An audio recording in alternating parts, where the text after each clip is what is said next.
Hello and welcome to the Full Force Weekly, proudly brought to you by Battle Action Force, the Treasury Editions. I am your host, Christopher McLeod AKA Diagnostic 80.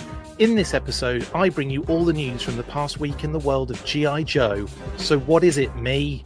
It's the Full Force Weekly. Hello and welcome to the show. Hello everyone. Sorry I'm a bit late, running a couple of minutes late there.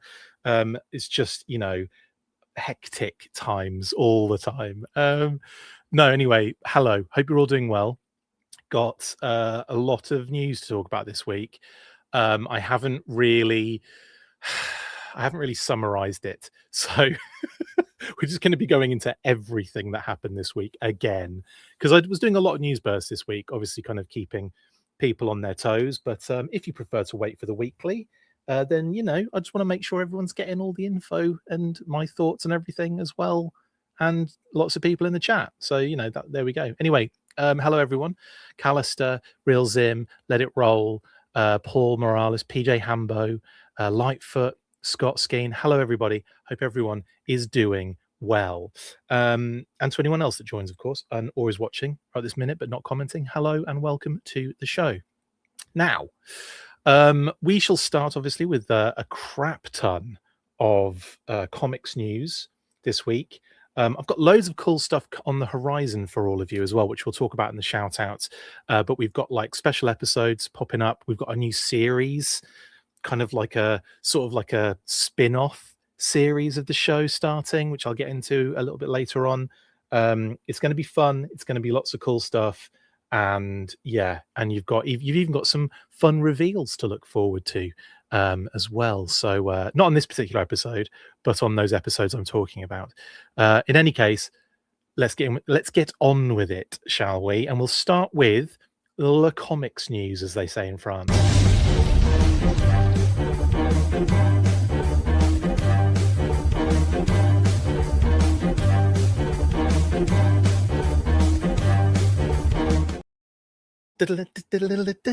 Right. Yes, I can't help but continue that little bit of music with my mouth at the end, can I? Anywho, lots of Skybound updates. Sorry, bear with me while I just do a little bit of multitasking. There we go. So Skybound updates this week. We've got Compendium V2 updates, another couple of those. They seem to drop 2 of those every week, some sort of like little sort of hint, kind of fun previews of particular characters and when they made their their first appearances. And we've got a couple of those to talk about this week. We've got previews not only for Silent Missions G.I. Joe aka Zartan issue, but we've got issue 21 previews as well. Now I'm really excited for issue 21. For one, the main reason is I have this really strong feeling that we're finally going to get Snake Eyes in the Energon universe. This is a Scarlet Storm Shadow sort of issue. We'll get into that in a second. We'll get into that when we get into it. But I'm just really excited about G.I. Joe 21.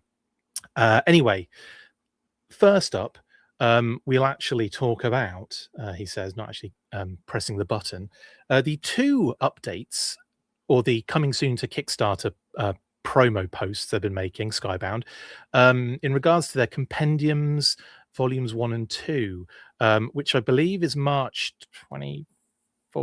So it's only in a couple of days, isn't it? 22, 23, 24. Yes, like what? Saturday, Sunday, Monday, Tuesday, is it? Is that a tube steak? Is that a Tuesday? 24. A Tuesday, innit? I can't remember. I can't think off the top of my head. Saturday 21, Sunday 22, Monday 23, Tuesday 20. That's how it works. That's how days work, McLeod. So yes, this Kickstarter coming very soon. I'm not sure if we're going to get any more of these. These might be the last promos we get before they drop the Kickstarter campaign, because they've been kind of like slowly or like regularly dropping like 2 a week. So yeah, Diana says there are some cool things coming with this. Thank you, Diana, of course, who's working closely with the Skybound team on lots of different things, including this particular compendium. So thank you very much, Diana, for giving us a little hint as to in that there's other stuff we're not aware of yet. That's really cool. Jedi Ben's not happy with the customer service on the Kickstarter, apparently. That's a shame. But I don't know what that particular issue is, Jedi Ben, but hopefully you can get it sorted. Now, anyway, these are the two posts they made this week. We've got Cover Girl, Courtney A. Krieger, of course, who made her first appearance in issue 16. If I can read that from this distance, it is 16, isn't it? Yeah. I genuinely, I must have read these comics probably about, I don't know, 30 times through. Not as much as I've read the Action Force weekly and monthlies, because that's easier to do, isn't it? It's like only 50 of the weeklies and then like 15 of the monthlies. But with the Real American Hero series, I've definitely gone through this multiple times. I can't remember what Cover Girl's intro is. I can't remember what happens and how she's introduced. I just cannot remember. Anyway, Scott says, disclaimer, this is just a feeling, not to be taken as confirmation. Chris doesn't know anything. Good point. Always a good point. But yeah, so that's Courtney Krieger. I don't recall how she's introduced into the series at all, but the same can be said for Mindbender. I also can't remember how Mindbender's introduced into the series either, and his first appearance was in issue 44, which obviously we are seeing on screen there as well. So again, you'll get to see their origins if you get in on the compendiums, because you'll be able to read them at your leisure, or you already have every issue and you can just tell me in the comments. That'd be great. There you go. So anyway, that is Cover Girl and Dr. Mindbender, the latest sort of additions to the Kickstarter campaign, promotional campaign, I guess. Bargain Fridge says Cover Girl and the Wolverine were on the training grounds blowing up his tanks. Genuinely can't remember. And also first appearance of Tripwire. Thank you, Barking Fridge. I also didn't know that. If you were to quiz me on what characters made their first appearances in what comics, the only ones I'd be able to tell you is who's in issue 1. After that, I'm like, I couldn't tell you. I couldn't. It's like I listen to a lot of music, and I often listen to albums, like in full as well, if they're good enough albums, of course. Could I tell you a single track name? Could I tell you a single track name? Probably not. I am terrible for that, because I'm listening to it and it's just playing the next. There are some of my favorite albums I couldn't tell you the track listings to. It's the same sort of thing with the details in the G.I. Joe Marvel comics, to be fair.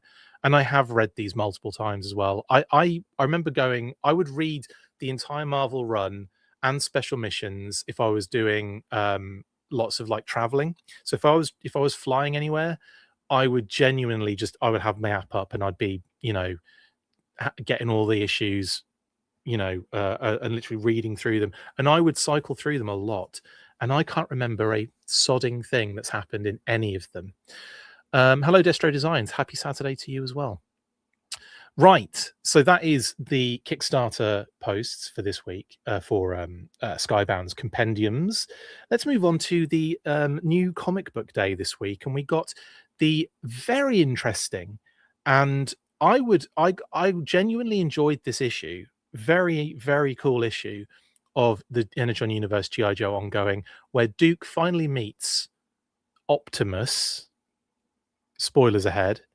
Now, what's interesting about this cover, and if you've just watched the awesome Talking Joe, they were doing their live stream at 1 today. I was watching it, the majority of it, but then had to jump off to do this.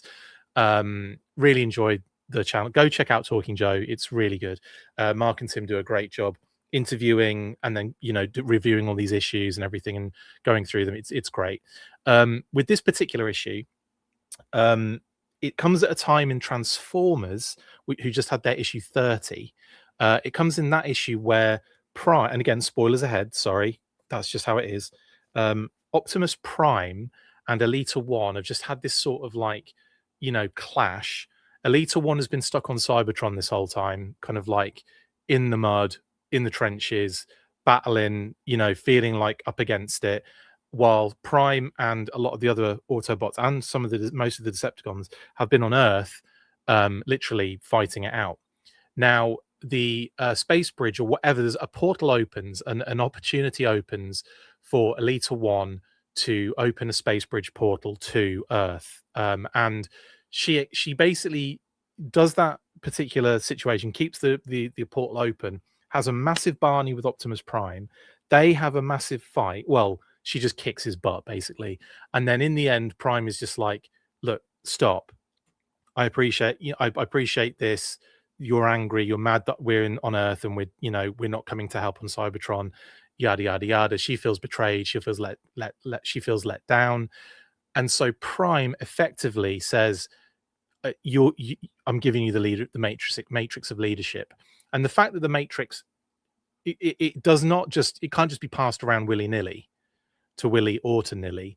It has to choose the Prime. So as he opens his chest and pulls the Matrix out, it allows for Elita One to be the next Prime. So she's effectively taken the Matrix of leadership. She is now Elita Prime, and Optimus is now just Optimus. He's not Optimus Prime. He's not quite Orion Pax. They didn't say that, did they? I think it's just Optimus now. And he looks significantly different to this cover, which obviously was done prior to that storyline. They couldn't obviously do previews with this cover. They couldn't obviously reveal this cover with a not Optimus Prime. So yeah. So the fact that, oh, you're welcome, Mark. I see you in the chat there, bud. Go check out Talking Joe, please, and thank you. It's awesome. Now, yeah. So obviously they couldn't reveal that on this cover, so they had to do a sort of like, yes, Duke and Optimus Prime are going to meet, but this is the situation. And obviously, it is not this Prime that Duke is meeting. But again, really good issue, and it's not like crazy super fast move. It's not like loads of stuff going. It's not loads of action, but there is a very sort of like, I would say, poignant and deep and sort of like kind of meeting between these two. Duke is still angry. He's happy to just wipe all Transformers off the face of the earth based on his friend dying at the hands of Starscream. And when he finds out that Starscream is no longer alive, it kind of changes his entire, kind of mindset of the situation. And he is open at that point to discuss, like, a plan of action with Optimus. I don't want to call him Prime. He's not Prime anymore. So they have this kind of like really, and it's really well written. It's really well done. Neither kind of character loses anything or loses any ground in this confrontation. It's more of a very, like, once Duke has calmed down and realized that Starscream is no longer alive, he sort of kind of opens himself to this sort of alliance with, and Mark put it beautifully on the Talking Joe episode that happened just a few hours ago, or an hour ago. He said Duke and Optimus Prime have a heart to spark, which I thought was genius. So big shout on that one for you, Mark. That was a great shout. And also the other thing, I think I thought you guys missed this when you mentioned there was an alliance. I'd have said Human Alliance to, of course, homage the Transformers Human Alliance line. But either way, I thought that was genius that you said that. It was a great show, Jedi Ben. Yes, Paul Morales as well, also tagging Talking Joe in the chat. Right then, hello Keegan, how you doing? Hello Talib. Right, so that is the great issue, and it actually ends leading into issue 21, which is the one I'm kind of really excited about. But I believe next up we're talking about M.A.S.K, and we are, yeah. So Piper has been sharing his character designs, and he continues that with this really cool Vanessa Warfield with her whip helmet, of course. Very cool helmet. I always thought Vanessa Warfield was pretty dope. And yeah, yes, Mark, she is a baddie. She's on Venom. And of course, Gloria Baker was the other character design that Pi shared, and she obviously comes with Aura, and she is on the good team. She's the M.A.S.K. She's on M.A.S.K. So yeah, very cool indeed. And again, cool character designs. I do love as well Gloria's helmet. Kitty said I find it very alien-like. Aura. I find it very alien, like the big kind of bug eyes. and the sort of like almost like separate kind of like shaped head helmet kind of port, almost where it kind of pinches to the neck, and you wonder how the crap does that go on her head. But very cool indeed. And yeah, I do. I'm excited for this. I'm not going to lie. I've said it before. It's out in June. I've already seen and I think quite a few of us have already seen the sort of like ash can for that first issue, which has a lot of the storyline in there with no word bubbles, basically. But yeah, brilliant, excellent. Cannot wait. I'm very excited for it because again, seeing that ash can and how the story's playing out, that I'm not going to spoil just in case people are waiting for this comic to come out. And I don't want to. That is like, again, you can probably find that ash can if you go searching for it a little bit. And Mark says, for Starscream death, see Transformers 24 and 25.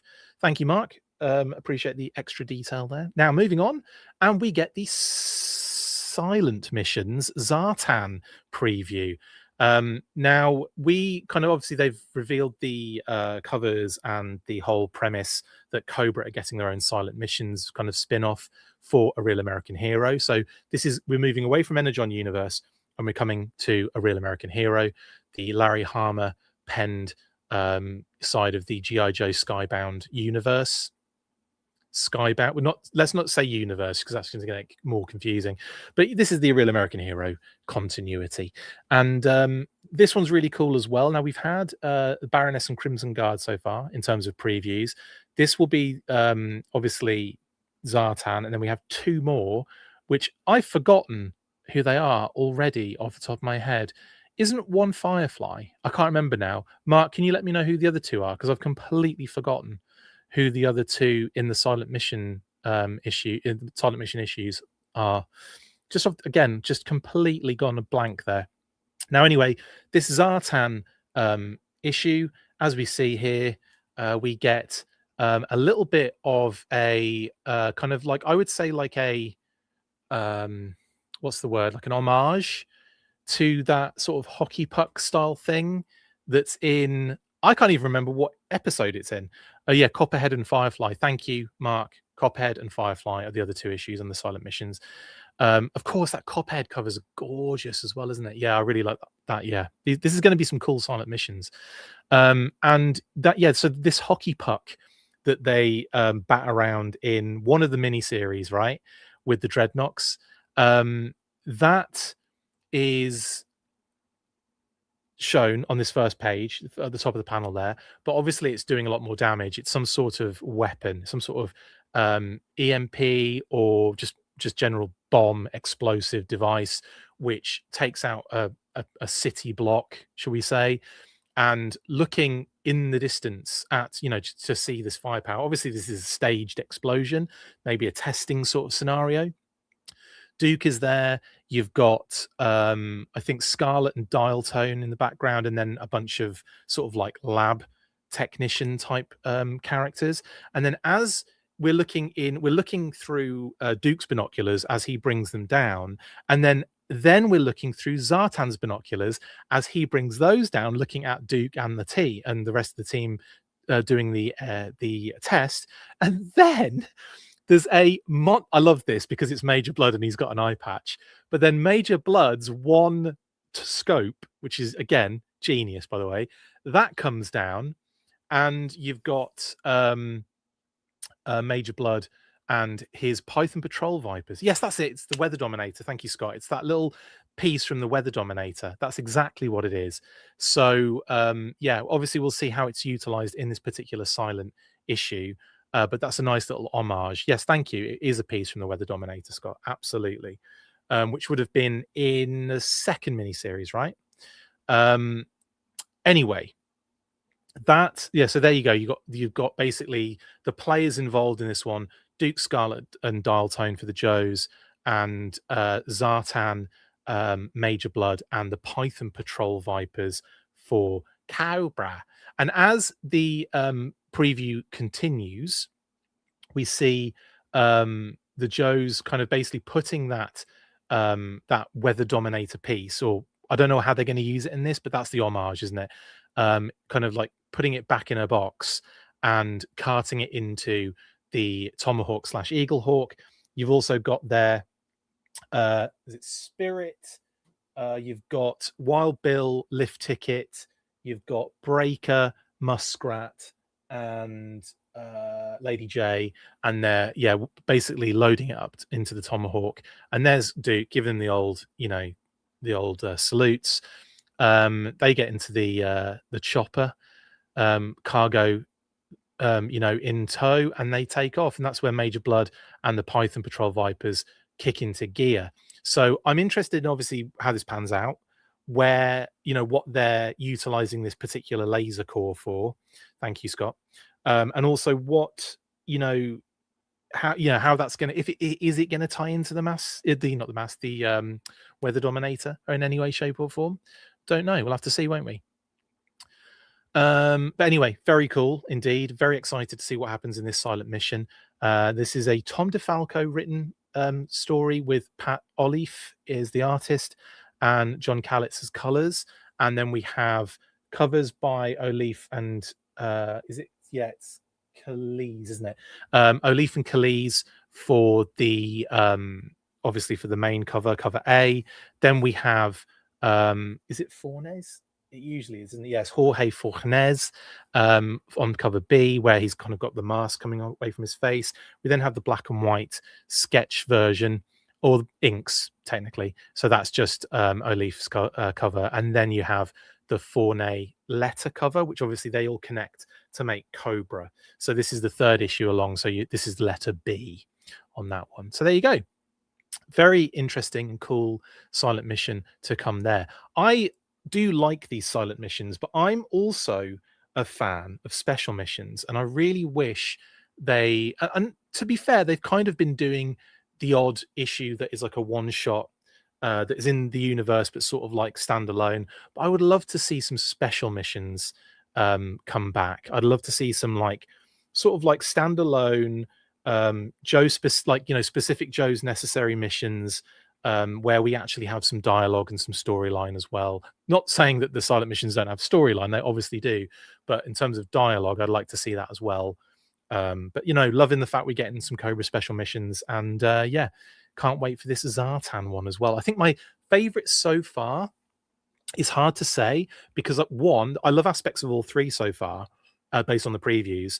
Obviously the Baroness, very, very cool like movie trope of her turning up to this sort of like fancy, music venue where she's going to be kind of performing. She's got a musical instrument case, but obviously that's probably a bit of a what do you call it, like a red herring, I would say, which isn't the seafaring group from the Red Shadows, of course, but should be. The Red Herrings should be the name of the Red Shadows water-based team. Anyway, so there's a really cool kind of premise with Baroness's issue so far. But then what I love about the Crimson Guard one is not only the art, but of the premise looks really cool. Joe's basically attacking Cobra Island, and Cobra and the Crimson Guard, just some interesting premises coming up there. And also lots of G.I. Joe characters on show. So, and I like that about this issue as well, this silent issue, showing all the Joes involved, as well as Python Patrol friggin' Vipers. It's not like, I like that they're mixing that up as well. And I like the fact it's not just this, just Vipers as normal. Anyway, that is the preview for Zartan Silent Missions. We also got a preview for switching back to the Energon universe, just to keep you on your toes.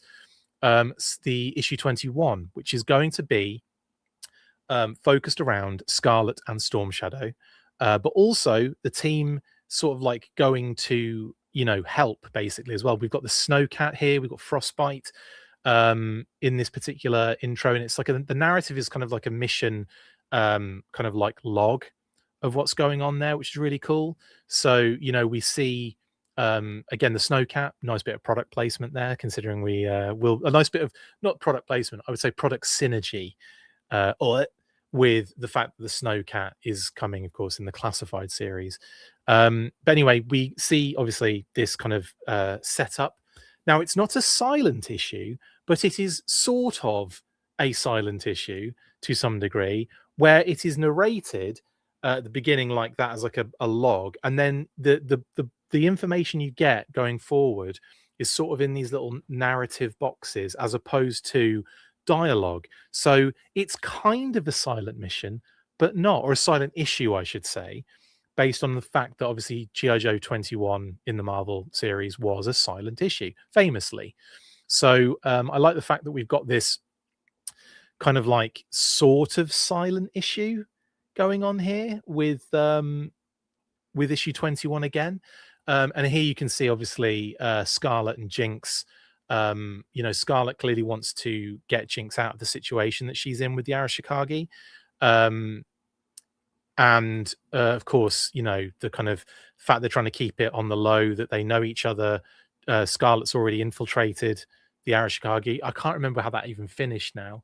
I think she got out, but they're basically trying to pull Scarlet and Scarlet, they're trying to pull Scarlet out of the situation, and she's trying to rescue or get Jinx out of the situation because they have history as well. Mark says, good point, Snowcat classified synergy. Thank you very much. It's just, you know, it's not the most, it's very obvious. Do you know what I mean? Like it's the Snowcat's there and the Snowcat's coming. It's a simple you know, connectivity there on that one. But yeah, but thank you for that, Mark. I appreciate it. Anyway, as they're on the roof kind of talking to each other but not, we get the whoomp, whoomp, whoomp, whoomp, whoomp, whoomp, which I'm assuming is a helicopter showing up. And we also see Storm Shadow there as well. Snow Shadow, I almost called him there. Inside the kind of dojo or the temple, indoors, while the other two are outside on a roof, which is kind of dangerous, isn't it? Anyway, this is Joshua Williamson writing this issue, and Tom Riley on the art, and colors by Lee Lothridge, with Russ Wooten on lettering. And again, it's a really solid team. Tom Riley does beautiful artwork, really does. And this issue looks phenomenal as well. And again, lots of cool covers for this one. We've already covered these on a previous episode, but I do like to be beside the seaside. I do like a lot of these covers, including that really sick Scarlet on a purple motorcycle cover, which is just an absolute banger. And just to emphasize, not emphasize, but just to kind of make sure I'm covering certain bases, I do want to call out who those particular covers are done by. And on my screen, it's far too tiny. I thought I could get away with not looking at it, or just looking at it from the screen that I'm at, but no, that was never going to happen, and I can't remember these things. So yes, Tom Riley cover A, of course, very awesome, with Scarlet and Storm Shadow posed with the Cobra flag flapping in the background. Bit tattered, I will say. There's a bit of damage to that Cobra base behind them, and of course like a splash of blood in the snow as well. Dangerous. Then cover B is the one to top middle, which is the Joshua Cassara Romulo Fajardo Jr. cover, and that is simply Storm Shadow looking dope, standing on it's like some sort of like Arashikage totes, like, you know, sort of like a statue, or like the edge of like the corner of like the roof where they've got like a really cool like statue, but very awesome. It's Arashikage coded anyway. Cover C is Ben Oliver. Obviously, that's the kind of the face of Scarlet. Drawn very young, I will say, in a lot of these covers. She's definitely sort of like probably in her 20s in this, I would say, or just looks young for her age. Then we see her on the Tonchi Zonjic cover D, which is that really beautiful red one with the sort of like the gun silhouette, which shows her character, and then the background, which shows Storm Shadow, like kind of like pink on red, which is really, really cool. Then my favorite, cover E, which is the Jay Anacleto and Romulo Fajardo Jr. cover E, which is just glorious. If you zoom in on it, you'll see like it's so good. Just kind of like Scarlet looking cool on that sort of like purple rain motorcycle. And then, of course, cover F, we have Storm Shadow looking very cool. This is done by Ito. Very, very, very stylistic style. Well, you know, sort of like watercolor based. You know, not very harsh lines, very soft lines. It's just really, really beautiful, and really cool. So yeah, all really good covers. That would be like a situation where I wouldn't really care what cover I got. I would like obviously the you know, the cover E, the motorcycle one, but the rest of them are so quality that it wouldn't really be that much of a problem. Anywho, that is that everything for the comics? Yes, it is. All right then. That's everything for the comics this particular week. More to come, obviously, next week because we've got more uh, issues of comics coming out next week, which I'm very excited about.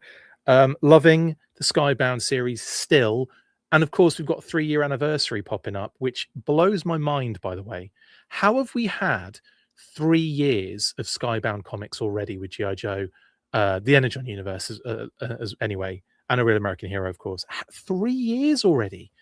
That's mind blowing to me. Makes me a little bit upset. Commander Unicron says, "Is that Scarlet on RC?"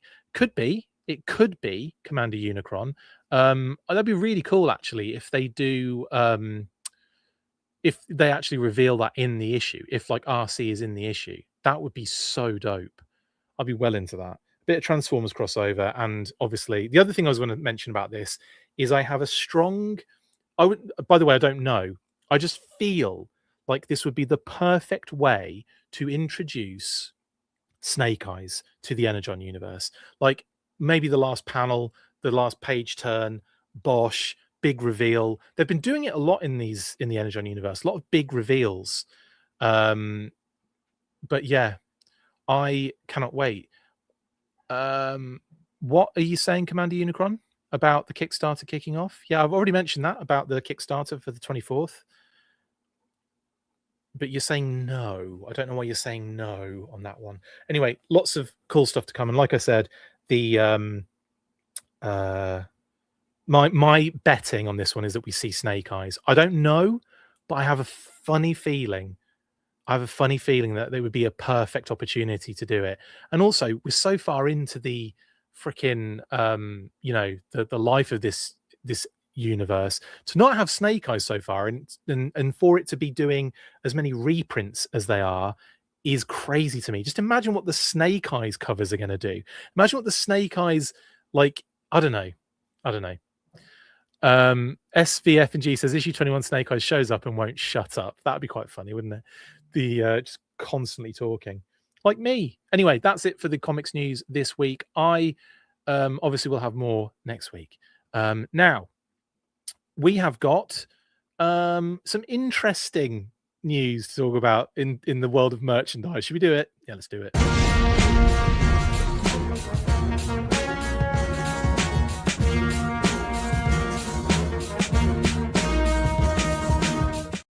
Yeah, Funko Jumbo Chan.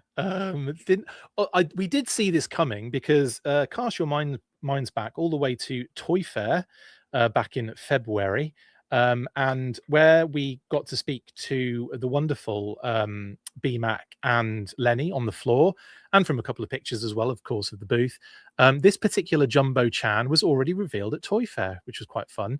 So this is a 14-inch Storm Shadow version 2 Funko figure. Let's go through the images. There's the actual figure itself. That's what the pose is and everything. He's got these little kind of 3-pronged claw going on in that stance. And there's the certificate that he comes with. They're only making, I think, 1,200 of these. And it comes with like a little certificate, as I just said. And they are $249.99. So these are expensive for sure. And these are like a special, like super size Funko kind of figure, basically.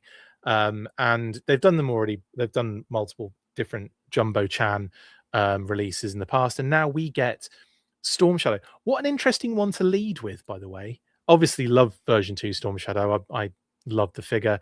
I don't think I can stretch, unfortunately, to 250 bones for this bad boy. But the link is available. You can go check it out on our socials for this one if you are interested. Here's the packaging as well. The box was also on show at Toy Fair as well, so it kind of makes sense why this is available to order now. But yeah, expensive in it for a 14-inch Funko figure. That said, it's it's again, it's another fun bit of random merch in the GI Joe brand universe. I wonder how it'll do. I wonder if a lot of people get them. I don't know. Not sure on that one. I think most of the comments I've seen have been people kind of turned off by the price, and I understand that totally. Um, it's interesting that you can, and again, there's obviously other elements to it, I guess, being a different type of Funko product, but effectively it is just a larger version of what we've had in the past with Funko. Obviously different eyes, different style slightly, um but when you're considering what, like, it was at their peak, 12 $12 a figure was a bit of a stretch, wasn't it? And now you're looking at $250 for this bad boy. Good luck. Good luck. But there you go. I just like seeing version 2 Storm Shadow represented in in the merchandise. That's always a welcome surprise. So anyway, we did get to see this one obviously at Toy Fair. My focus was a little bit more on the moron. Who called you? Who's calling you? Who a moron? Was more on the classified display, of course, but we did obviously cover it and show it off on the video. So if you want a little bit more real life viewing of it, you can go check out that video interview on the floor with the Hasbro team. Right then, next we have more news, obviously. So let's do it.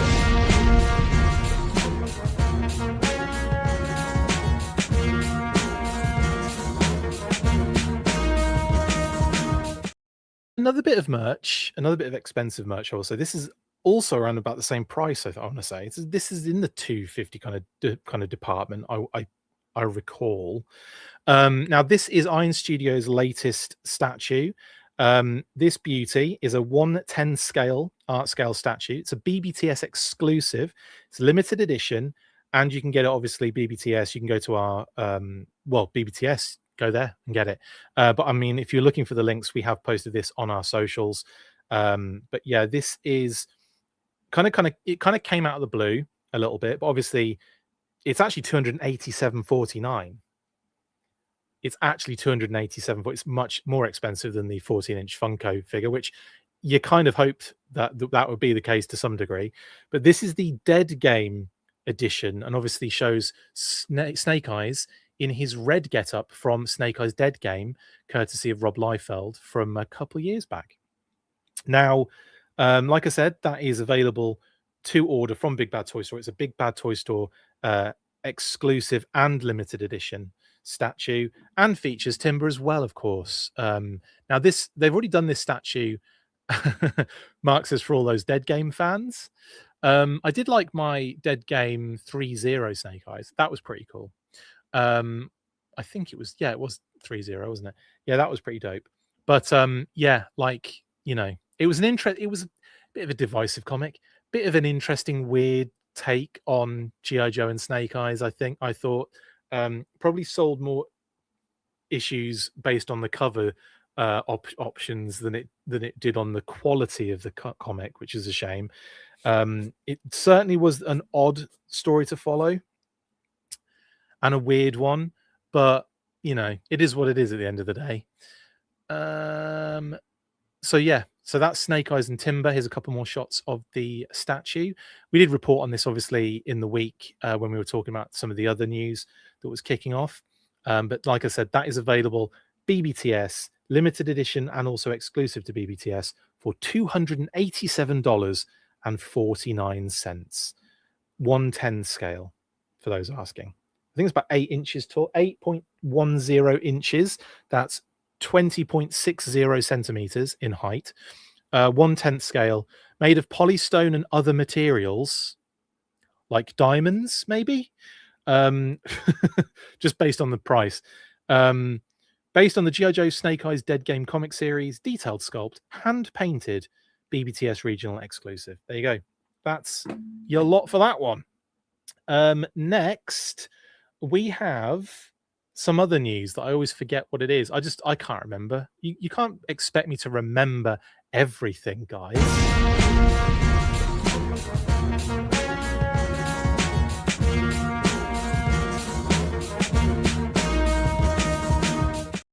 Well, yeah, it's Heroscape, and it's out now. And you can go check out a video of how to play G.I. Joe Heroscape, which is on their socials as well, and our socials. We reposted that. So yes, G.I. Joe Heroscape is out now. Very, very exciting for both G.I. Joe and Heroscape fans who always wanted this to happen. I am interested to see how it plays. The problem is, as the problem is with all Renegade Game Studio stuff, I don't have enough friends near me that would play this game. So hopefully I can find some to play it with. When it well, I mean, I could, but it's also time, opportunity, actually having the game in hand and all that kind of stuff as well. Never really lines up that well, but it will happen. I will play G.I. Joe based Renegade Game Studios games. Easy for me to say. But there you go. Heroscape is out now. That's the Heroscape and the contents for that particular game. And of course, there are Rumble at the Rift, kind of like, because this is Rumble at the Rift. There's also expansion games as well for this too. So there you go. Operation Cobra is on the water, says Scott Skeen. Now that is another. That's from OG Games, right? That was a really big funded game, wasn't it? Heroscape's just come out basically. It didn't go through any campaign or anything. It's just available. But yeah, the Operation Cobra did massive numbers, like 3 or 4 million. OC Games, thank you, Scott. Yes, not OG Games, OC Games. That was huge, an absolutely massive crowdfunder. But yeah, this one didn't have to be crowdfunded. This is just out as a Heroscape kind of sub. So there you go. For those that are excited and into it, now you know, and you know the rest of the phrase, right? No, I've forgotten it myself. So we'll breeze on through. Like I said, you can access that through our socials, and if you want, obviously, just go to Renegade Game Studios and just get it there. Just get it. Just do it. You know you want it. Right then, next.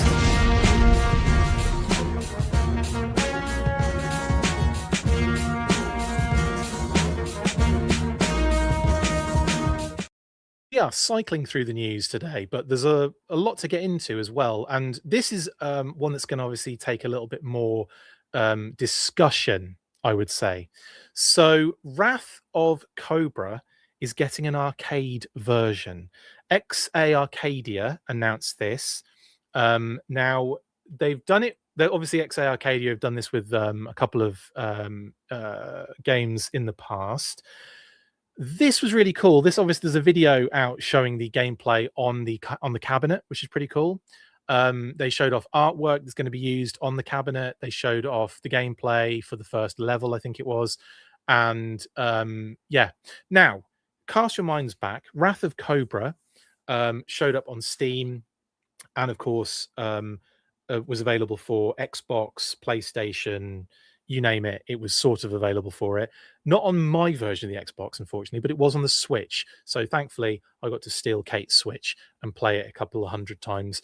In fact, I want to play that today. Can I play that today?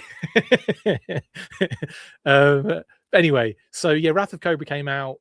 Maple Powered Games. We spoke to Kerry Vandenberg at the time, just before it came out, actually. That was a really fun interview. I really like Kerry. He's really cool. Go check him out. Go check that video out. You have to search for it now though, because it was a little while back. Now, what I've heard, or what's said in the article for this particular bit of news, and you can go check out the article again, posted on our socials. In the article, it stated that the company that made Wrath of Cobra had gone bankrupt, but I couldn't find any information for any of the companies involved. Maple Powered Games are still in operation. The other one was the distributor, which I forget what that was now, but they're still in. Freedom, was it? But they have got a different name. So they didn't go bankrupt. They just changed it. Maybe that was the confusion on that. I don't know. But I looked at I went through all of the different companies involved and couldn't find any information of anyone going bankrupt. Now, the other thing was that someone had mentioned that the original creators had gone quiet in terms of the original testing group. So I don't think the Discord's available anymore, if I'm correct in saying that, or at least it's gone quiet on the Discord for those that were testers, which is kind of like, it's a shame really, because I don't know what that means for the game going forward, if we're going to get any sequels, any extra content, that sort of thing. There was obviously a lot of talk about new characters being introduced, downloadable content to be introduced, but nothing seems to sort of be happening on that front. I'm not going to. Oh, 100, that makes more sense. Rebrand is a method of avoiding bankruptcy, I believe. Yeah, so I get what you're saying in that sense. I don't know what the details are, though, is what I'm getting at. And I couldn't find any examples of the actual company previously going bankrupt either. So I don't know what the situation is, because I couldn't find any information on any of that.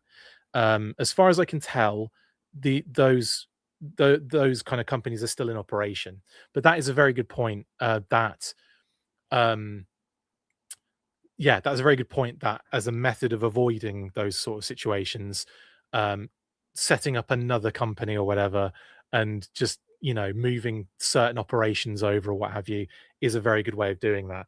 It's a shame if that is the case, but as is the situation, XA Arcadia have taken the Wrath of Cobra game and they are porting it to the arcade, and which is going to be available on both 4 and 2 player cabinets. So it's not just a thing where it's going to be a massive 4-player scenario. You can get a 2-player version of this as well, which makes a lot of sense, because yes, obviously you want all your buddies to be playing all the time, but yeah, also in terms of space saving, it's good to have just the option to have a 2-player cabinet situation as well. Just giving you all the info, that's all. Huntress says, "How in the hell is G.I. Joe one of the biggest toy brands again? Like, seriously." I know, it's great. I love it. I love it when it goes. I love it when Joe is doing well in the sort of merch, in other branding, getting movies, getting TV animated series in possibilities anyway. That sort of thing. I really do enjoy those periods of time. Just as much as I wouldn't say just as much as I enjoy them, but I want, like, when we have those little lulls, it's nice sometimes to just take a little stock to of what what you've kind of collected over some time, maybe revisit collecting some vintage stuff, maybe trying some stuff out that you never got the opportunity to. I like those moments too, but I much prefer it when Joe is absolutely firing on all cylinders. And at the moment, Classified is definitely giving some really good opportunities. And then obviously, like, Skybound have done massive. I mean, getting Skybound was an absolute stroke of genius in terms of having Skybound doing the comics, and the fact that they have that particular angle where an animated series is possible is just amazing, absolutely amazing. So yeah, it's doing really well, and I think people want to jump on that as much, as much as they can. Now, um, Badwolf says, because 45 to 55-year-olds have money, companies play to the wallets. Indeed, that's a very good point. Excuse me. Hella Geek says, Chris, I just got off the phone with Michael of Toy Habits. Shout out to Michael, lovely fella. And he was giving you high praise for y'all's interaction at Toy Fair. Yeah, Hella Geek, thank you very much. I will shout out Michael of Toy Habits, by the way. If you're not following Toy Habits, please do so. They are amazing. Really good source of news, very professional, and they do all sorts of stuff as well as G.I. Joe. But massive shout out. Michael's lovely. Met him at Toy Fair. Really nice guy. And we hit it off. Really nice dude. And yeah, nothing but high praise for Michael as well. So shout out Toy Habits. And thank you, Hella Geek, for that shout out for both of us. Hunter says, lols are great for our wallets. Lol, indeed. Figure Sixpack says the game developer is Maple Powered Games. Yes, they are. Mentioned that earlier, Figure Sixpack, when talking about the different companies. I think it's Maple Powered. Yeah, well, I would say it's Maple Powered Games. That certainly was the company that Kerry Vandenberg was heading up, and Freedom was the distributor which changed its name to something else, and I can't remember off the top of my head what the new name is. Talking Joe says the Joe brand doing well works well for the weekly. Remember when you had to stretch out Joe branded golf socks for 2 hours? Hot damn, golf merch. Okay, I mean, I feel first of all, I feel attacked on that one. Second of all, you're absolutely right. And third of all, said nobody ever. I might need this for my arcade, says Jedi Ben. I mean, I'd like this as one of those little mini arcade machines they were doing for those little cutesy ones. That would be freaking rad, actually. I would want that bad boy in here in my den of iniquity. Uh, anyway, that is the XA Arcadia Wrath of Cobra news. I don't know what the cost is for these bad boys. This is just an announcement that they're doing it. I have no idea how much they are. I think those mini ones, although that's not what we're dealing with here. We're dealing with full-on arcade cabinets to be in like Dave and Buster's and what have you, and those sort of establishments. But I don't know. Don't know. I still want some Scarlet and Zavana in a new animated show, says Huntress. Interesting. I'm not saying the word you used, but yeah. I want all of those things. Arcade One-Up, says Jedi Ben. Yes, that's what they're called. Compendium 2 only price. Don't know yet, Couch Boy. It's not live until the 24th. Anyway, lovely stuff. So that is the X Arcadia Wrath of Cobra arcade game news. Let's move on. If we get any more information, obviously we'll let you guys know. And then, in actual fact, at this point, let's have a quick message from our sponsor.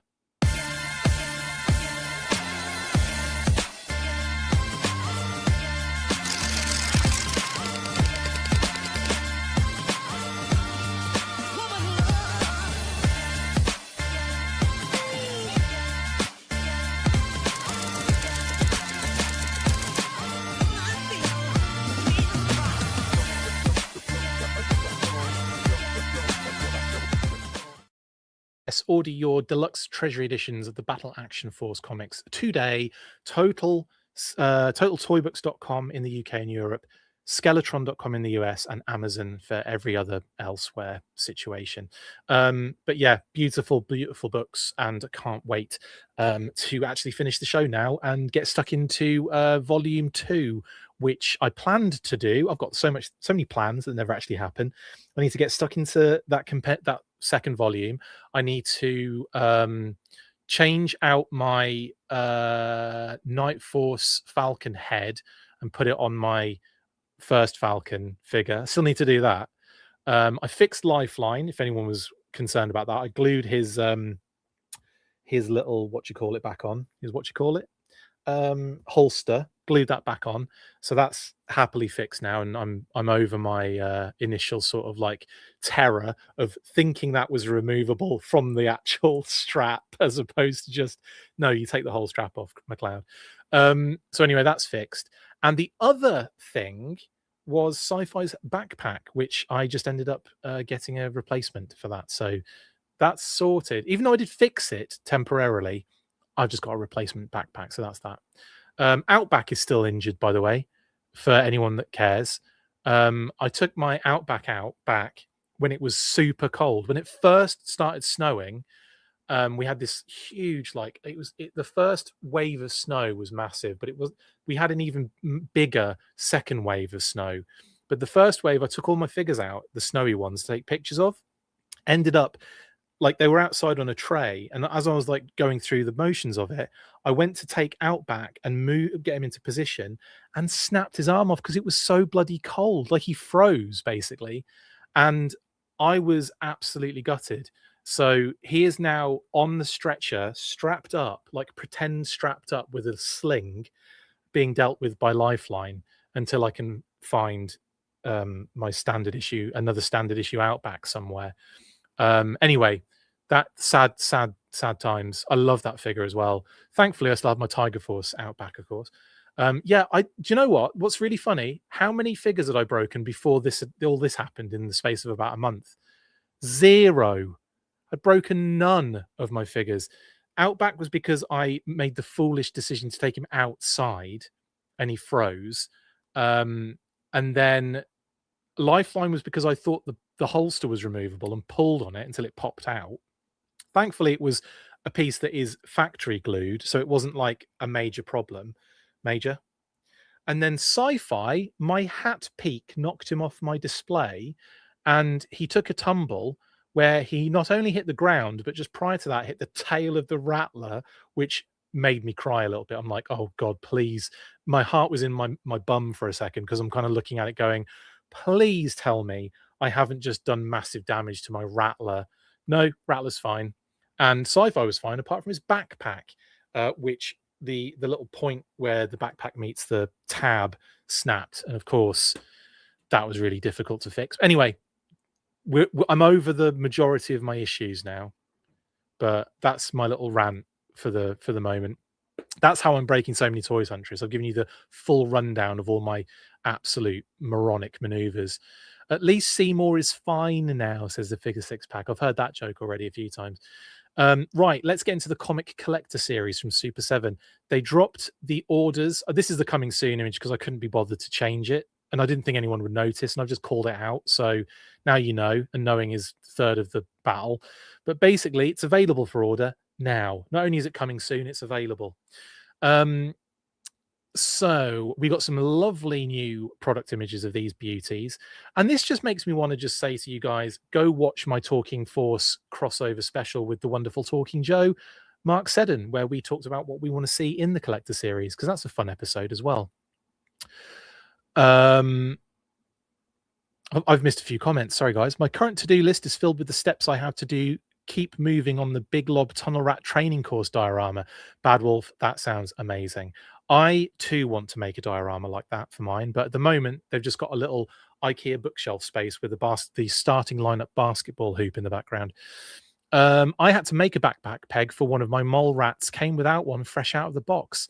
Chucky, I have actually had that happen with, it was the Python Officer Trooper, the second one, where it's the officer, and they have the you know, that sort of like it's the rifle, oh, what the hell do you call it? It's the rifle holster that goes in the back.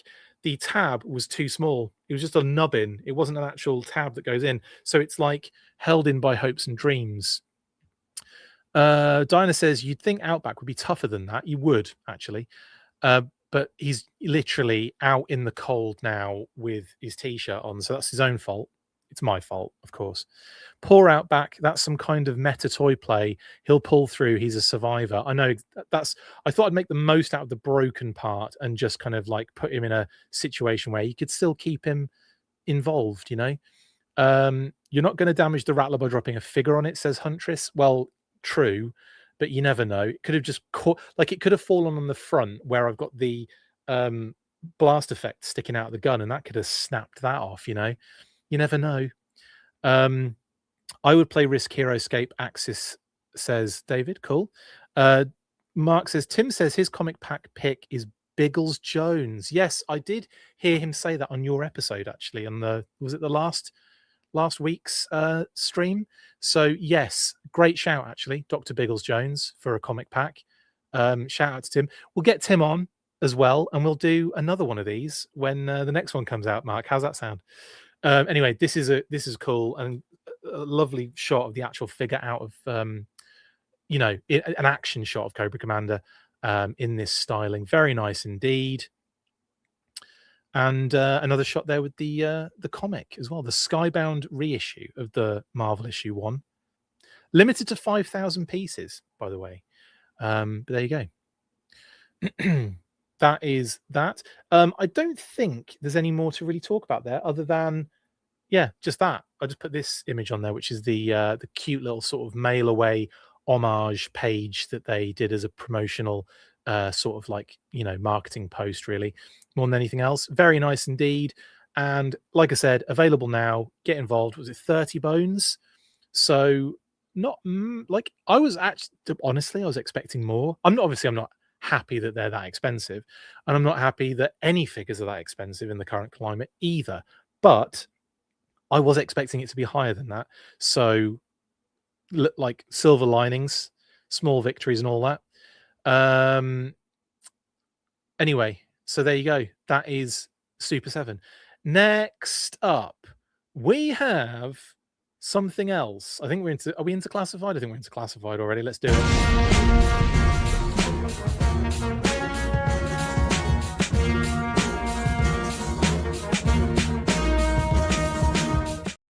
Yeah, it's classified updates, and so many of them this week that I've just kind of compiled them all together. We've got pre-orders, we've got Dino Decos, we've got Snowcat updates. We've actually got more than that. We've got I say pre-orders, we've got multiple pre-orders, multiple things to get stuck into.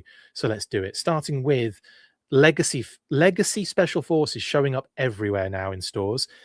This feels like a similar rollout to the Cop, where it just basically was showing up everywhere and then went up later on, your sort of like classic places like Pulse and Amazon and all that kind of stuff. Now, yes, I'm also aware they are available on Amazon Canada and multiple and some other places as well. But in terms of your normal like fan channels and rollouts, not yet. So I'm still fully expecting this in like officially in April, but it's in stores, so it's already officially out there. So I don't even know what that even means anymore. So good luck in your quests. Showing up a lot in Walmarts, I've heard as well, Walmarts and Targets. So get involved, get looking, and get finding if you want a Special Forces Legacy figure. There you go. Now we also actually got pre-orders drop for Zanya and the Dreadnought Chameleon Swamp Skier and Professor Rocklaw and Cobra Deinonychus, or Paleo Viper, which is another name for them when you put the helmet on him. But yeah, sorry, David. Yeah, I'm just seeing your comments here, but Chris, I would play Risk, Heroscape, and Axis and Allies, or any GeoJo game with you. Same to you, David. That would be fun. Maybe if we're ever at another convention again and we get an opportunity, that would be kind of cool to do. I think for all of us who are there, might be worth pulling one out. Kitty said, in the hotel lobby at some point for one of the shows. That'd be kind of fun. But yeah, you've sometimes played them at Assembly Required with Bill. Cool, nice one, David. Yeah, maybe I could join that one at some point. We'll see, won't we, in the future? Anyway, Zanya and Rocklaw show up now. Zanya, we've gone through these images multiple times, but I'm going to do it again. Here's the kind of exploded view. She's a pretty cool figure, I have to say. Great addition to the Nox. We've got the sort of like kind of hockey mask chaos helmet face mask thing, which is pretty damn cool. We've got the Dana, as I call it, kind of helmet as well. And then of course the shotgun, the machete, the pistol, all reused from previous, like Falcon, Copperhead, to name those particular ones, and of course the holster for the pistol, two fists, and two different sets of eyewear, goggles and glasses. And of course we've got the chameleon as well, which just so happens to come with this figure as well, which is pretty dope. And I think what everyone's been after for a long time, finally getting a chameleon, quite excited about that. And here's the box showing Monkey Wrench in the background, biting it big time, which is quite funny. Here's the back of the box with the kind of, again, the sort of like schematics, I guess you'd call that. The inputs, schematic input. I'll just call it that from now on because that sounds fancy and fun and almost official. And then, of course, we have all of the diorama shots too, showing the storage options in the chair and the front. The front thing pops open as well, which I think we see in one of these shots. But again, just you know how it is. Lots of cool, fancy, cool, awesome, cool again, swamp-based diorama imagery. Shout out to Matt and Corey at Hasbro for this wonderful work. Why hasn't the Legacy Infantry or the Special Forces been released as pre-order yet? Not a clue, David. They did the same with the Legacy Police Officer, didn't they? It was kind of, it showed up in stores for quite some time before any like pre-order popped up. But I'm sure we'll get, it'll be one of those drops where it just appears as a pre-order. But if it's already showing up in stores, yeah, might be better off just grabbing it as it is. Huntress says, little miffed, I'll have to get 9 Zanyas for a full set of Swamp Skiers. Would you have got 9 Zartans, just out of interest, Huntress? I suppose if it was Zartan, you could at least use that figure for multiple disguises, couldn't you? But yeah. Anyway, always interesting to know what figure you would, or maybe some sort of generic figure, or maybe no figure at all. You'd have preferred just like a vehicle on its own in this sense. But there you go. There's that. Then, of course, we have, there's the shot of the front cab kind of opening up to show a bit more storage. So this vehicle's, they've really thought about making this like hold all the gear as well, which I like that thought process. A couple of fists will probably go in there, Kitty said. So yeah, I think nice kind of move on the storage options there, definitely. No figure if there's no generic driver. Yeah, that makes sense, Huntress, in that yeah, if you want multiples of the vehicle, for sure. It makes sense where you've got like a trouble bubble, doesn't it? And like a Tele Viper. That makes a lot of sense. It makes a lot of sense if you've got a ferret and a ferret scout. It's difficult when you've got dreadnoughts because you don't necessarily have, I mean, like I said, you could have done dreadnought chaos and given that character multiple different helmet heads to sort of make them a army builder of sorts. That would have been kind of cool, like a dreadnought sort of background crew army builder generic dreadnought sort of thing would have been cool.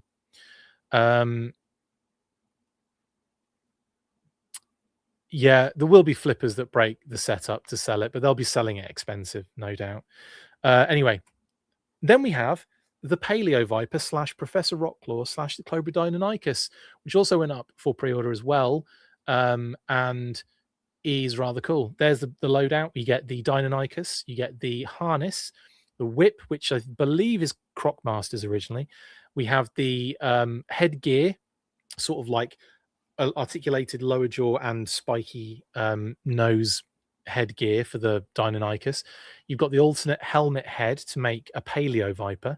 You've got the figure, of course, and you've got the pistol, which it's not like a massive amount of extra like gear for this one, which is actually a little bit of a like I like all the accessories, don't get me wrong, but sometimes when we get a set that just has loads of stuff that you can't really, the figure can't carry, that always upsets me. Like, I feel like classified should be a thing where there should be the backpack that it comes with should at least contain the majority of the little bits and bobs. So yeah, in any case, it's a really cool set, and of course you get freaking Deinonychus with it, which is the coolest thing ever. And of course we'll be looking at some different Deinonychus decos shortly as well. Shots here of the packaging, of course, including that beautiful shot on the back of the rendered kind of figures in the environment we've seen quite a lot actually in classified. It's sort of like the kind of Aztec or Mayan temple with that we see in the Deep cartoon. So it's sort of like location based in the homage department there. But also this has been utilized for a lot of Night Force stuff, which is interesting as well. And actually it was also on Tiger Force. I think this was the same environment Tiger Force Flint was in as well. Anyway, by the by, they like to, cycle through the locations, don't they? I got 3 of these each to expand the player patterns. Hasbro is tricky, says David. Yes, indeed. The first thing I did with the Trouble Bubble was put someone else in it anyway. A Viper, to be precise, says Bad Wolf. Multiple disguises for Zartan are only a matter of popping his head on any male figure in the line. Very good point, Commander Unicron. I love all the storage on the Chameleon. I wish Serpentor's Air Chariot had openable panels, as it has a ton of an unused interior space for storage. I actually agree with that, Studio Henge. I agree with you on that one. That would have been really cool for the Air Chariot to have some storage, for sure. Penetrating the Chameleon with nothing less loving than... yeah, exactly. I'm not saying the rest of that. I'm waiting for his arch nemesis, the dreaded Keto Viper, says Figure Six Pack. That head makes me see Storm Rider. Yes, yeah, big time. Big time. Later, y'all. I'll catch the rest on replay. Off to a rehearsal now, full force. Thank you, Hella Geek. I've got organizer cases full of all those extra accessories. Same. I remember the ancient stone robots that live in those temples, says Bad Wolf. Yes. What do you think the chances are of the other colors of the dino being released? Let's talk about that. In fact, can I hold that, Lawrence, for a second until we get to that point? Let's go through these images first. I will return to that comment though, when we talk about the decos, because I think that obviously makes sense when we're on that decos section. I love these photos, by the way, and I added a few, obviously, that were that we hadn't had previously to this group, but just so good. And then obviously the dawn and sundown shots as well were really cool. You know, the Viper, the Deinonychus looks so good, and obviously a bunch of them surrounding sundown and dawn here. Very cool shot. I really want more sundown lore, personally. I want a spin-off Energon Universe comic about him, is what I want. Please and thank you. Again, some great shots. Group shot there as well on the right-hand side. And of course, a shot of the Sikkim, go get 'em situation there as well. I also like the fact they're sort of keeping the location on the back of the box in with these diorama shots too. This is an interesting narrative here, that the Paleo Vipers don't necessarily have full control over the Deinonychus. Surprise, surprise. If you've watched Jurassic Park, then you know you'll understand. And yeah, and there's obviously Professor Rocklaw giving it the Chris Pratt move in Jurassic World right there. Do we know any modular Rocklaws? Do we know how modular Rocklaw's armor is? I may end up getting a couple more, and I'd like my Paleo Vipers to look different from him. I don't really, Jamie Lynn. Based on what we've seen, it looks like it's just a head swap, and then you'll have to get a little bit more creative, customizing wise, to take other elements off, I would imagine. But yeah, here are the extra images that they shared that weren't in that first batch that were leaked prior to the pre-order kicking off. You got this kind of group shot with all the Paleo Vipers, kind of with the Deinonychus always on their leash. Good luck with that. And then we've got another one where the Deinonychus is looking up at Rocklaw in sort of a, I don't know, like maybe a training sort of situation, or like a looking at him to go, you know, I can eat you, right? You know, you may be like giving orders, but you know I can eat you, right? Anyway, very cool. And then this is the last shot, which was a sort of variation of the Sikkim shot. There's another image of him kind of pointing his arm out that's very similar to this one. Anyway, very cool. And then also Lenny's been posting actual Rocklaw inputs as well. He posted this quite recently, a couple of days ago, I believe, and it just shows his sort of input sketches of this character in the kind of Paleo Viper version, and of course the alternate head, which has sort of become more the main character sort of situation here. So I don't know if the intention was for this to be a troop builder from the off, and then he decided to make an alternate sort of head character, but there you go. Anyway, but yeah, very cool indeed. And then we have the input for the actual Deinonychus. I love this image, and I said this on the news burst, multiple news bursts actually, that I like this for the Cadillacs and Dinosaurs, aka Xenozoic Tales, or vice versa, however you view that particular brand.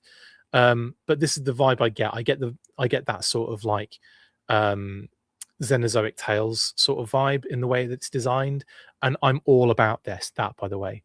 I have recently read through all of the Xenozoic Tales and Cadillacs and Dinosaurs comics that they ever produced, basically. I've done it multiple times, and I did it recently, like I think it was in December or January. I read through it was actually in January. I read through the entire run again because it's so good, and that is what this particular sketch is giving me. The actual figure itself definitely turned out way more sort of how you'd expect it to be in Classified, whereas this has got that sort of like very cool like comic style Xenozoic Mark Schultz vibe. Yes, indeed, Jamie Lynn. It's got a Mark Schultz vibe, 100%. And I love it. Like some elements, like some exaggerated, like, you know, like crest elements, and like the chin sort of fluff, and there's like the little beard on the end of the chin as well. Like there's a lot of like elements on here, and like the proportions and all that kind of stuff that just give me that vibe. It's really, really cool, and I love what he did. But then he also posted a ton of possible, well, not possible redecos, but possible decos that they were going through in order to choose the best one for, the actual release. It did also have a cartoon and an arcade game figure 6-pack, Cadillacs and Dinosaurs. It did. Things I've also enjoyed, watched the entire cartoon series multiple times. I've played the arcade game through a bunch of times. It's definitely one of those ones, because it's like such a, like the comic series and run isn't massive, based on other comic series that we've had, and looking at G.I. Joe for a start, and all those other things. There's not like loads of stuff about it, so it's easy to consume. And I find that with Bucky O'Hare, I find it with Visionaries, and why I like those particular like brands so much is because they're nice and contained, and you can kind of whip through them and get that enjoyment out of them in like a short period of time. Whereas G.I. Joe is something you have to like, submit your entire life to. Anyway, which I have done, clearly. So coming back to Lawrence's comment here, where he says, what do you think the chances are of the other colors of the dino being released? I think that's a really good question, and I think quite high. I don't there aren't many situations. You can name some. At the moment, Chuckles, Serpentor more so, and the same with Nemesis, Immortal. Again, like Nemesis is quite newish, so we haven't had a great opportunity for a redeck on that one, but certainly unique to that particular character's, tooling. It's difficult to get redecos out of them. Serpentor's another one. I think we'll get Serpentor eventually in some of the, new color. The fact that Super7 have done a Python Patrol version means that, I would probably expect something like that to happen for Serpentor for classified. There's a few, but not a lot. And there's certainly a lot of reuse in parts, like on a lot of figures. So, but in this particular case, they could retool this into other slightly different sort of bipedal dinosaurs, right? Like in the way that they've done with some of the animal parts in the Animal Companions being reutilized again, but like change certain more important aspects being changed in order to create a different species. I think in terms of getting a redeco just straight away, they'd be crazy not to. I think crazy not to. And going through these, Copper's beautiful. I like this one. Very dark, very subtle in its coloring. But there's some big, like there's some dark teal in there. There's some like really dark orange in there, copper, I guess. And then some like very subtle kind of like, almost browny gray. And then a dark kind of color, like almost black. But it's all subtle colors, and I like the copper one for that. Very nice indeed, very sexy looking, sleek and sexy. Did I just call a dinosaur sexy? I might have done, not in that sense. And then of course we have this toxic one, which I think is gorgeous. Tiger stripes incorporated here on a sort of lighter body, like a light gray, phasing into a darker gray, and then like the black around the sort of like the fluffy areas, should we say, and then that really kind of like toxic green color on the face, with that sort of almost going to a white towards the snout, is so cool.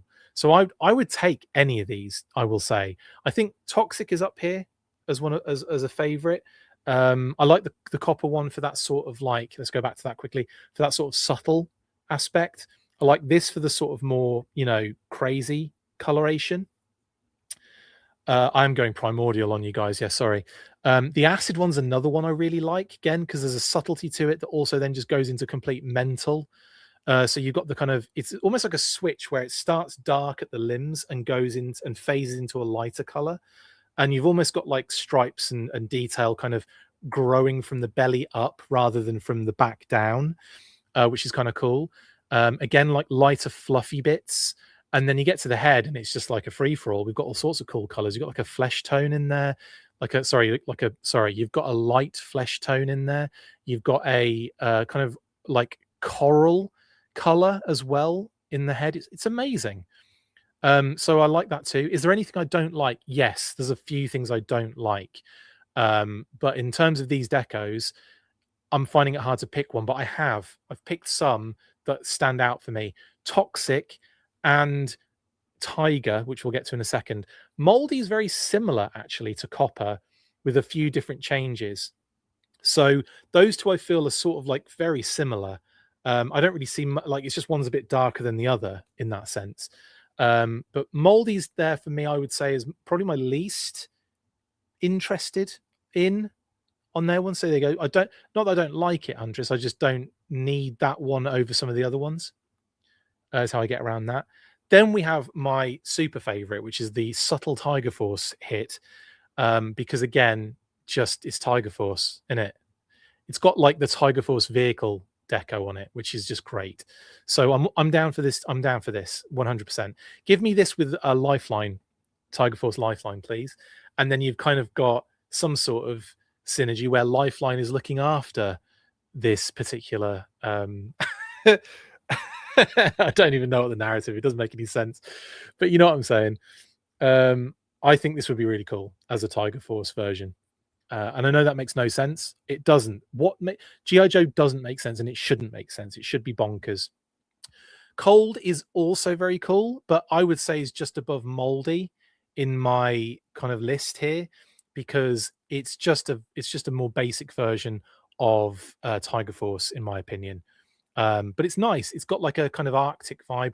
I would, if they're going to do sort of an Arctic Deinonychus, I would definitely incorporate some blue in here, some sort of that kind of like electric blue, maybe on the kind of on the neck piece here. So kind of like mix it a little bit, mix it up with one of the others, just to kind of get a sort of cool, get it, Arctic version. And then you can have Arctic Deinonychus with Arctic Paleo Vipers, and they could be just the head reuse with kind of fluffy snow serpent bodies. Anyway, that would be freaking amazing. Obviously not just a reuse snow serpent body like they did with the Hiss driver for the Arctic Hiss, but they could do something else. They could do some fur gear and different gear for a Paleo Viper body. I think it'd be really cool. I think producing all of these and sprinkling them in all at random in the Rocklaw set add variety to the species. Could you imagine if there were chase variants like this, like so many of them, and you just had to like, it was luck of the draw what you picked out? That'd be mental. And then Nightmare is another one that's high up there. I think Nightmare, Toxic, and Tiger are my top three. But Nightmare's really cool. And again, it's down to this like really bright use of cool color. Again, the snout kind of bright, kind of really light blue with that purple kind of neck color. Just phenomenal. Did Chris just say he wants furries in the Joe line? Did I say that? Anyway, there you go. Nightmare's pretty cool too. And that's it, I think, for the Dino decos. Yeah, it is. So yeah, to answer your question, Lawrence, I think yes, a Joe counter to Rocklaw is probably on the cards, like you just said in the comments. And I would suggest that yes, we are probably likely to get another Deinonychus at some point in the line in the future. I agree. Right then, next up we have Snowcat updates. Yes, the first test shots of the Snowcat, or Tiger Cat, as people have been calling it, because it's obviously orange. Now, if you're not aware of what a test shot is effectively what they do once they've got the tooling in a sort of like in its first, kind of like iteration, shall we say. They will pump that tooling with whatever plastic they have at hand in order to see what a rough example of what a finished product would look like. Now, test shots are not final product, because things can be like, you can find things within the tooling that's an issue. You can, and that need changing. You can find, you can see at this scale if things need to be changed or updated or whatever.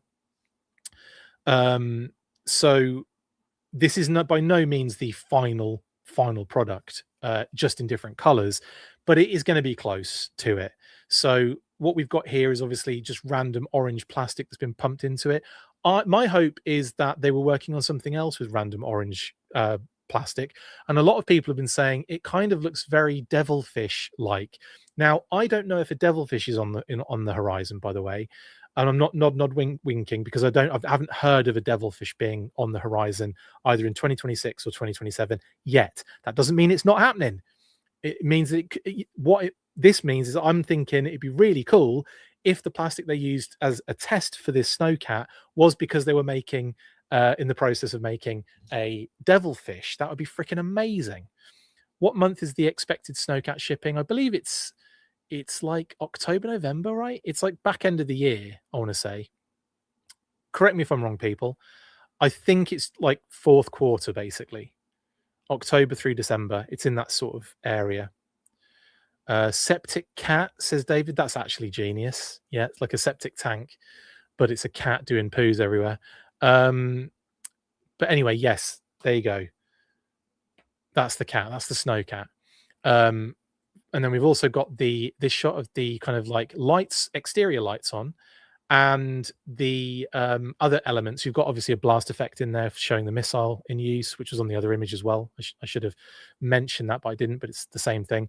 And we've got a canopy door open, and we've got a cooking utensils situation slid out. Oh, it's August, says Bad Wolf. Cool. All right, late fall. Late fall. Thank you very much, Bad Wolf, on that one. So the snowcat is expected in sort of late fall, which would technically be Q3, right? Hang on. January, February, March, April, May, June, July, August, September. No, yeah, Q3 of the year. So like in that kind of Q3 area. And I think the Arctic Hiss is probably roughly around the same time, maybe Q4. I don't think they'll be exactly. Read the post above that, Chris. As listed as late fall, so was the Rattler, which was shipped in July, August. Yeah. That would be late summer, Chris, not fall. Oh, right, okay. Oh, right, I see what you're saying. It's listed as late fall, so it's going to be late fall. We were lucky with the Rattler in that it shipped a bit earlier, but who knows? We'll have to see, won't we? We'll have to see. Either way, it's not that far away. Arctic Hiss is Q4. Thank you, Joe. So yeah, we'll be getting we'll definitely be building our snow teams and vehicles around the same time of the year, just in time for winter again, which I'm not looking forward to if it's anything like this winter. It's been absolutely hossing freezing. We've had more snow than I've ever seen in my entire life. Which is great. I like snow, but I don't like 36 inches of snow, which was the follow-up to 12 inches of snow from the classic Snow Informer fame. Anyway, that's that. We've also got the interior LEDs, which is really cool. So we've got that kind of dashboard lit up like a Christmas tree. Looks great, actually, with all those. I can't wait to see all the little details. Cannot wait for that. So I really enjoyed that with the Rattler when I opened it recently, going through all the light options and seeing that kind of that spark explosion sort of thing going on inside. So good. And I love the fact that this one has the danger mode as well, with that some of the red sections lit up as well. Very cool. Yeah, it's going to be cool. It's going to be awesome. Cannot wait. That's your snowcat update, and it rhymed. Now we also had so much to go through. We also had Walmart CollectorCon pre-orders go up. USA Duke and Night Creeper Diatech didn't last very long, did they? Up on Pulse for I think 2 minutes, and I've somehow managed to get both. Very excited about that. And on Walmart, managed to order them 5 minutes prior to them going live. Just kind of kept having a look and refreshing, and yay. So that was good. I will also say, though, I did have a little bit of squeaky bum time when it's an actual term, when I did the Pulse order and went through. Everything seemed to be fine. And then I went to check my order history, nothing. Went to check my email, nothing. And I was like, oh, interesting. maybe it failed, because some people were telling me that they'd had their Dukes pulled in the cart while they'd been in it. So I thought, oh, maybe I was too slow. And I thought, well, I got them in Walmart, so I'm covered. And yeah, and then later on, like I would say about 5 or 10 minutes later, I had an email, and I was like, thank goodness for that. So anyway, there you go. USA Duke and the Diatech Night Creeper both went up, and everyone is happy. And also, just to shout out Jedi Jaybirds, Powerful Plastics, Jedi Jaybird on X, of course, on Twitter, as I still like to call it. He posted that codename Haji is arriving in the US at port in the week. So that means that a figure vehicle set is now in port, in much the same way as we've been seeing other unknown listings hit the port as well, which we cannot unfortunately divulge just yet. But if we look at the leaked listings for 2026, I've updated this more actually. So, and I will actually post this today. I'm sorry, I will post this. It's just I had to update it again with the USA Duke internal code word, which was USA Duke. So, Special Forces are greened out now, even though it's not up for pre-order in every place. It is available in stores, so I feel like that's a go for me. Of course, Night Creeper and Duke are now green as well. They've already gone up for pre-order, and now we look forward to Taurus and Red Dog. We look forward to the Ramp Rats, and anything else there at the moment. And maybe like the next retro wave probably have to get some sort of reveal at some point soon. Maybe it'll be in Yojo June. Maybe it'll be just before that. We've got obviously April. We've got some stuff coming up in April. And then, of course, like I said before, some of the things that have been coming into port. Igu was one, which we can't divulge just yet, but that is known. And the other one, of course, was, I just mentioned it, Haji, which is obviously a figure vehicle pack, which again we can't divulge yet. But when the official announcement is made, or if there's a major sort of like images leak, then obviously we usually just do it then, like we have done for Retro Wild Bill, because obviously that showed up as a leak. So that's where we are currently with the listings. Very exciting stuff. Lots of cool stuff still to come as well, which is mental, isn't it? Loads of cool stuff still to come. So, like I said, we've got April. There's going to be pre-orders in April. May, I don't know, but it's possible because they are trying to spread stuff out. And then, of course, we have Yojo June around the corner, which is bonkers to me.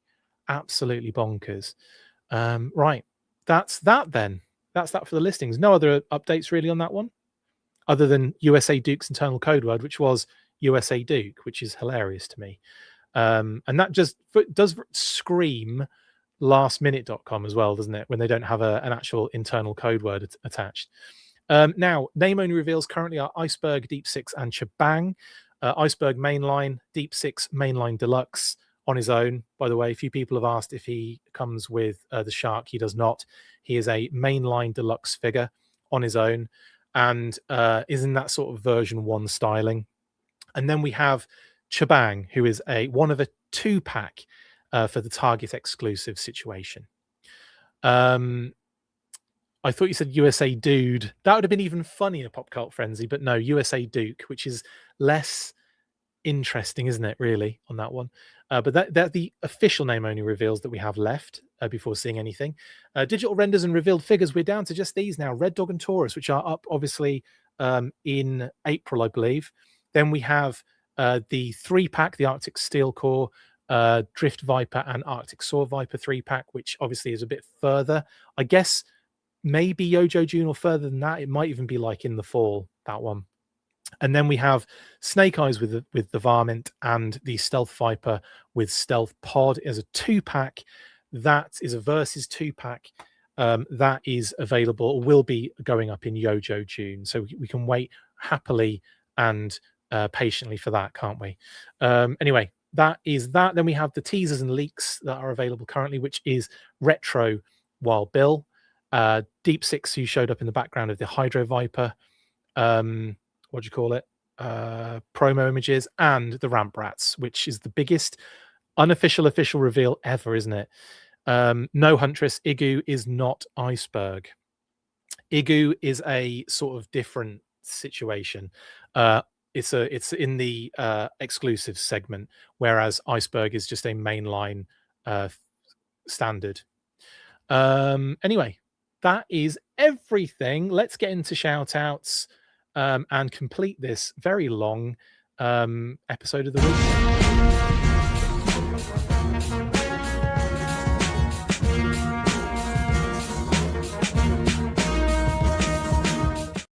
Yes, so get your Battle Action Force Deluxe Treasury Editions, please and thank you. I've already mentioned that already, of course, because we had the commercial earlier in the episode.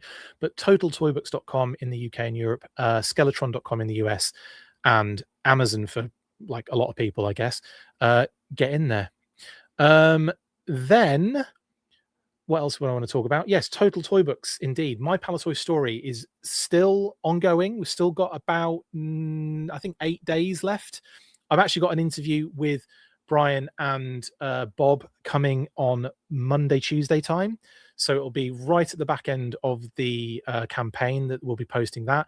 But you'll get an opportunity to see Bob and Brian talk about the extended edition, which is celebrating the 60th anniversary of My Palatoy Story, which is which is the 60th anniversary, celebrating the 60th anniversary of Action Man, which is really cool. So it's got a whole extra, like, massive amount of extra stuff, images.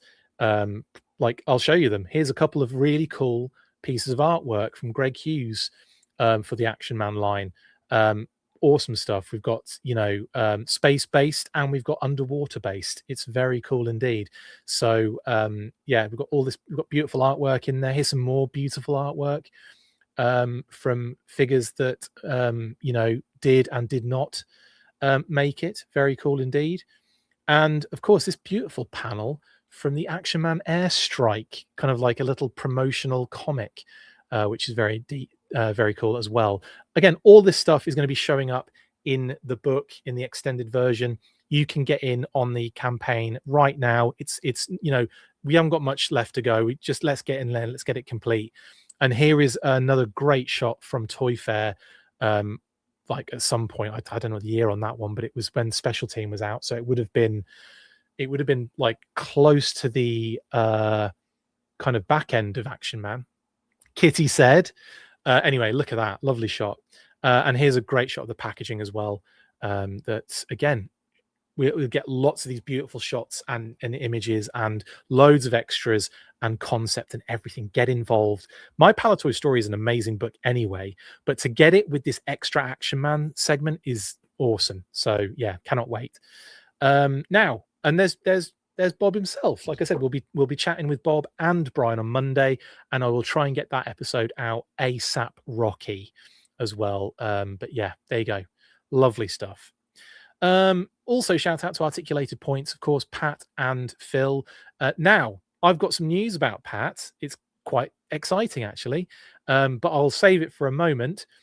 They've got their Street Fighter episode out at the moment for Articulated Points. Go check them out. Link in the description. It's awesome. And it's got a very cool reveal in it as well. So go check out Articulated Points, please, and thank you.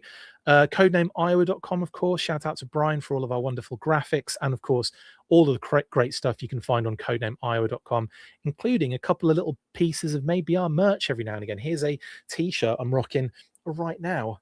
Blue Full Force bad boy. There you go. So you might be able to find that. I don't know. It depends. We have kind of sold through on most of the things. There's only a few little options left on ours, but you can still check it out. And of course, related to Codename Iowa, they obviously run Assembly Required. And of course, their next Assembly Required is the 13th and 14th of November, 2026. And it's going to be space related in terms of the theme. So all very exciting stuff. And here's another shot of a bunch of guys floating in space. Des Moines, Iowa, November 13th and 14th. More information to come, of course. Now, massive shout out to Paul Pamphilone of Plastic Battles fame, posting another beautiful shot, this time of Pythona and the Royal Guards. Paul is a phenomenal toy photographer, and he does a great little series on Instagram called Thursday Night Battles, which you guessed it, happens on a Thursday night, goes live on Insta and talks through all of this kind of cool stuff about how he, or the materials he uses, the setups, shows the kind of behind the scenes, really gets into some cool stuff, and just chats GI Joe with friends. So always worth checking out. And of course, always worth sharing his beautiful toy photography. Love it very much. Now, RoboSkull Mark II is available now at Skeletron.com. Now, we are going to be chatting with the Skeletron team, and we are posting the episode on Monday, which is very exciting. Yes, a Skeletron special. Now, not only am I chatting with the wonderful Ben Conway and Mark O'Byrne of Skeletron fame, they have also granted us a very cool reveal on said episode. So you guys are going to get to see a very awesome action figure reveal on Monday, courtesy of the Full Force and the wonderful folks at Skeletron. So that will go up, like I said, on Monday, and you'll be able to see the cool reveal. It's awesome. And then we'll post images after the fact and share all the, the Skeletron stuff, of course. But very excited for that. They are doing Toy Lantern, of course, as well this year. So, look out for them there. And look out for that episode on Monday. It's going to be something cool. Is all I'm telling you. Now, as well as that, I've got another thing to reveal to you guys. We are going to be doing another regular series called the O-Ring Roundup, featuring not just me, but also the wonderful Patrick Stewart and the wonderful Adam Riches. Yes, we are getting the team together for a semi-regular. I'm not gonna commit too hard to this. O-Ring special Full Force series where Adam, Pat, and myself will talk about the 3 3/4 kind of GI Joe, other companies, and what have you as well. So like Delta 17, Operation Recall, you name it. My goodness, Grindstone toys, of course. Obviously Skeletron, any and all of that sort of amazing stuff in the 3 3/4 O-ring. Oh, Super 7, of course, Reaction Plus, obviously. That when I said GI Joe, that's what I was effectively talking about. But that could also mean Hasbro occasionally, couldn't it? So yeah, we're going to be doing a regular series. We're aiming for a monthly series on this one. Okay, so we'll be dropping the first episode very soon. This next week, basically, like when I edit it finally. So I've still got some work to do on that, but that will be going out. Myself, Adam, and Pat, our regular kind of series, and we're going to be talking everything O-Ring. Now, the first episode that we'll be posting is a bit of an overview of the O-Ring current situation, some of the kind of main talking points. And then what we'll do following that is we'll do some sort of focused episodes where we'll look at obviously a roundup of the sort of O-Ring news of that particular month, and then we'll focus on a company and we'll talk about some of our favorite figures in that company and what they do and the sort of background and that sort of thing. So we're going to do lots of different things within the episode, and it will be sort of like a segmented sort of like kind of show. So I kind of felt like I was talking about doing a special with the guys, and when we kind of sat down and talked about it, I was like, there's too much to go into. Like we're going to have to make this a series. So yep, that's actually happening. We'll talk about stuff like Visionaries. Absolutely. Visionaries come up in this particular episode, the first episode. Micronauts, absolutely. TMNT, yes. We'll be talking about all sorts of O-Ring figures, Ghostbusters. They'll all get a chat. Definitely, they'll all get talked about. It's mainly GI Joe focused, obviously, but there's a lot more to get into, and we want to talk about it. So there you go. There you go. This is a little sub series, basically. So I hope you guys will enjoy that. It won't be live. Just a heads up. It will be pre-recorded episodes. But we'll see how it goes. Maybe we can rock a live at some point in the future, seeing how it goes. Yeah. Okay. Back to the Future is another one, David. Yes. And Universal Monsters. There you go. Let's throw another one out there for you guys. Right. That's it for the weekly. What a crazy episode. I'm glad I kept it under 2 hours, though, because I've got stuff to do. Have a wonderful rest of your weekend, guys. Thank you so much for joining me for this weekly. Like I said, lots of stuff on the pipeline to come. O-ring specials, Skeletron specials, friggin' Bob and Brian on the redacted. I've got the Hasbro stuff, the Hasbro like things eventually to do in terms of interviews. My God, there's so much to do. It's crazy. Have a wonderful rest of your weekend. Stay fresh, cheese bags. And as always, after 3, you know what to do. 1, 2, 3. Patrons, I'll see you tomorrow. Full force. Laters.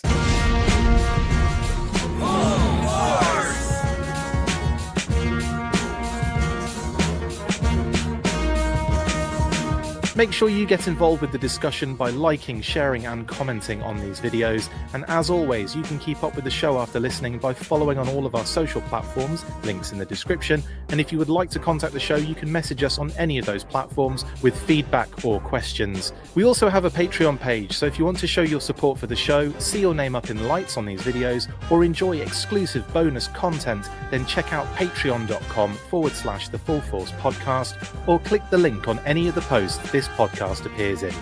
Full force.